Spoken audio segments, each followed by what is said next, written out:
Hello, you absolute legends. Welcome back to the channel. It's John here with a little bit of a re-upload and a re-narration in relation to this video, which is of my 1949 Armstrong Siddeley Lancaster. I filmed this video a couple of years ago now, and the sound quality wasn't great, and actually my narration wasn't fantastic either. I didn't tell you too much about the car, so I've downloaded the video and done this new extra super duper narration commentary on top of it, and hopefully it's going to be a much more interesting video for you. In this video then, we're taking a look at this car, which is the oldest car in my collection. It is a 1949 Armstrong Siddeley Lancaster, built in the UK. It's a British car made by the Armstrong Siddeley group.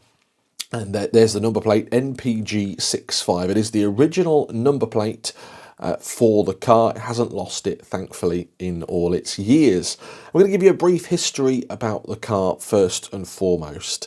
So the car was sold in 1949 to a doctor in London, and it actually cost a whopping £900 back in the day. So this was not a cheap investment.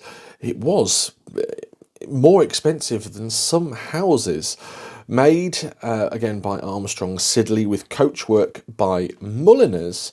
It is a 16 horsepower edition. They came in the 16 horsepower and then later in the 18 horsepower, sort of post-war. And it still has this pre-war look about it, which is what I do love, but it is a post-war car. It is a Marmite colour scheme. It was restored. The car was restored in the mid-70s by a gentleman called, I forgot his name now, Bert Chandler, that was his name, who was a motor engineer of Suffolk, and then taken off the road sort of back in 2007.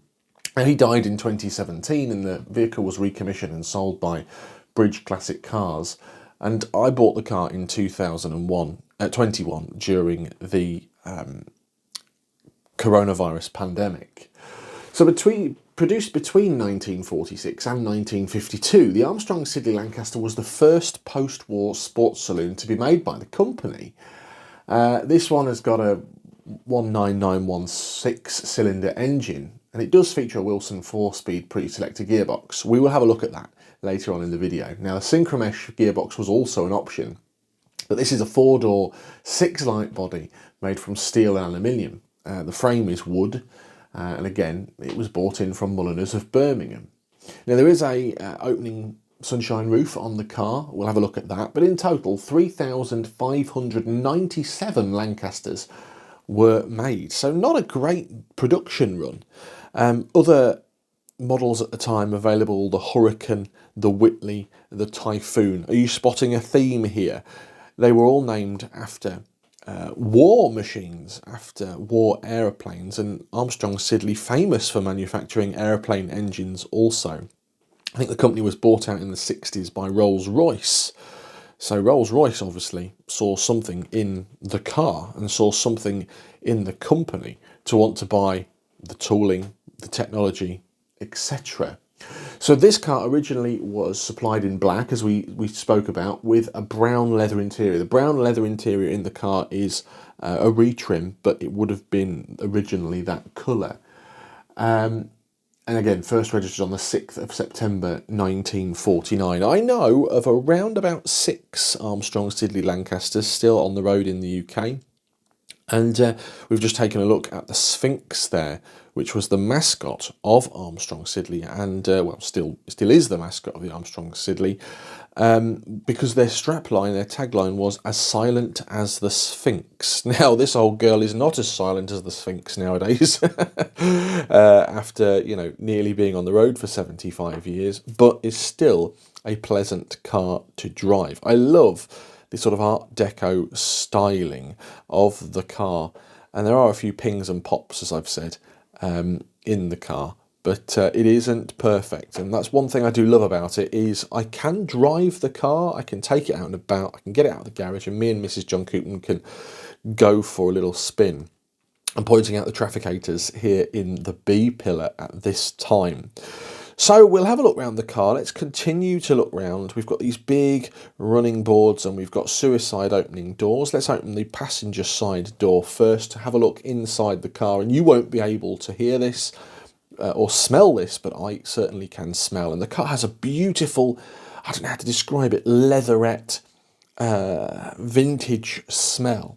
It has been retrimmed. It was retrimmed in 2017 by a dealer in Yorkshire, North Yorkshire Classics, I believe, retrimmed it. And actually, the trimming isn't very good. It's been done on the cheap. There are missed corners, there are stitching errors. It really should have kept the original leather interior. Why someone decided to rip the original leather interior out, I have no idea, but to me that's absolutely sacrilegious. So more history of the car then. So the car was sold by Bridge Classic Cars in 2017 to a chap called Kevin. Kevin had won the lottery. He was a lottery winner and decided that he wanted a Jaguar. So bought this for a cost of £7,000. He spent quite a lot of money on it, having the gearbox recommissioned, having a new stainless steel exhaust put on, having the wheels recommissioned as well, new tyres.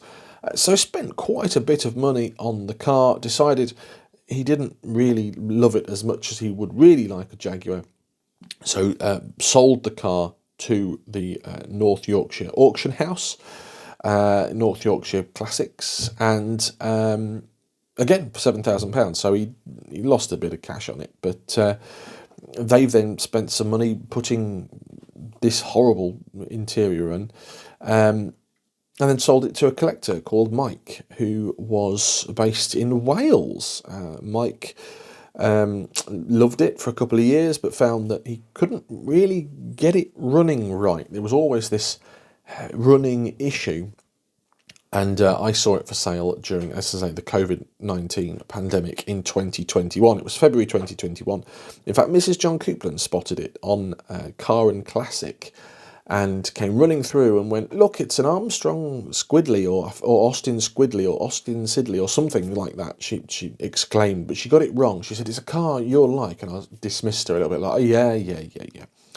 And then I looked at the listing, and she showed me that it was an Armstrong Siddeley, and I fell in love with it immediately. Due to family history, my grandfather had an Armstrong Siddeley. He didn't have a Lancaster, he had a later Sapphire.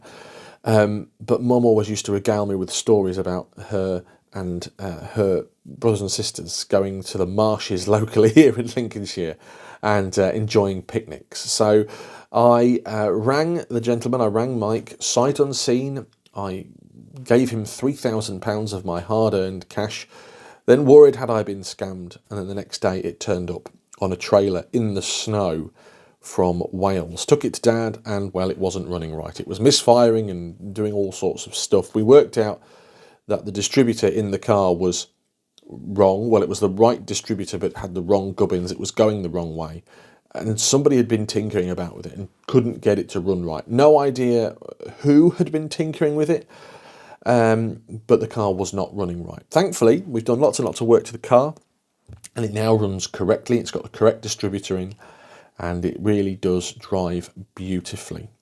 Taking a look inside then, like we spoke about earlier, it has the Wilson pre-select gearbox, which is something that I really struggled to get my head round for the first, 2 minutes of driving, and then afterwards I was a bit like, oh, okay, I need to think 3 or 4 steps ahead. There's no clutch, there is a gear select pedal. So on the column there you can see you've got neutral, first, second, third, fourth. You select what you want to go into, and then you put your foot on the gear select pedal and it changes into that gear. It's a bit like driving an old London bus. So if you've driven a London bus in your life, you can drive an Armstrong Siddeley. Also available in a synchromesh. And the horn there pushed in this video as well. It has got a beautiful old Regal horn. We'll have a look under the engine bay.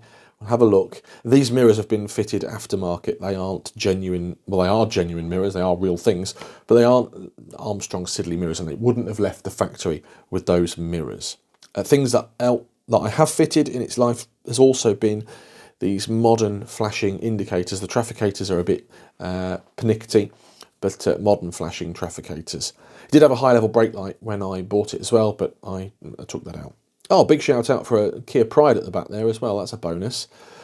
So big old radiator under here. We've taken all that out and flushed and done all that. We've had the top off, Dad's reset the tappets and done all sorts of bits and pieces. There are further videos on the channel of Dad working on the car.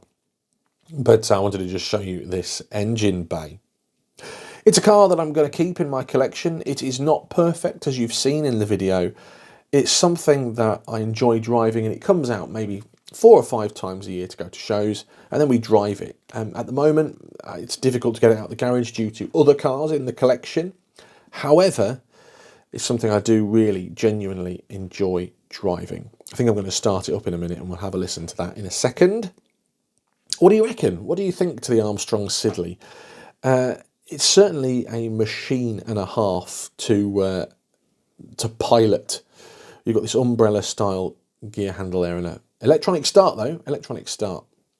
Fingers crossed I'm going to get it started. 3rd time lucky, I think. And in this video it does sound like it's a bit of a train. Let's have a listen.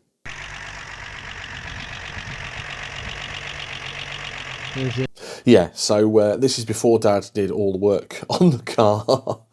On the tappets, but it does sound lovely, it does go lovely, and actually top speed now of about, I wouldn't want to drive it over 50 because it gets a bit wafty, but top speed is, I don't know, 60 miles an hour maybe. Anyway, I hope you've enjoyed this little history and a little look around my Armstrong Siddeley Lancaster. If you have enjoyed the video, give it a thumbs up, please. Let me know in the comments below. What would you do if you had this car? Would you drive it? Would you enjoy it? Would you restore it? Because it does need some paintwork here, there and everywhere. The roof is micro-blistered to high heaven. Or would you leave it as it is with its later restoration or older restoration patina?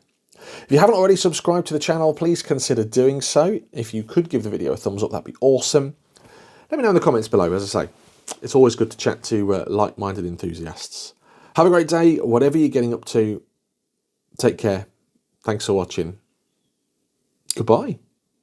If you've enjoyed this video, I've selected a few more specially for you on this page. Click either side to select them now. And if you haven't already, please hit the subscribe button to always stay up to date with the channel.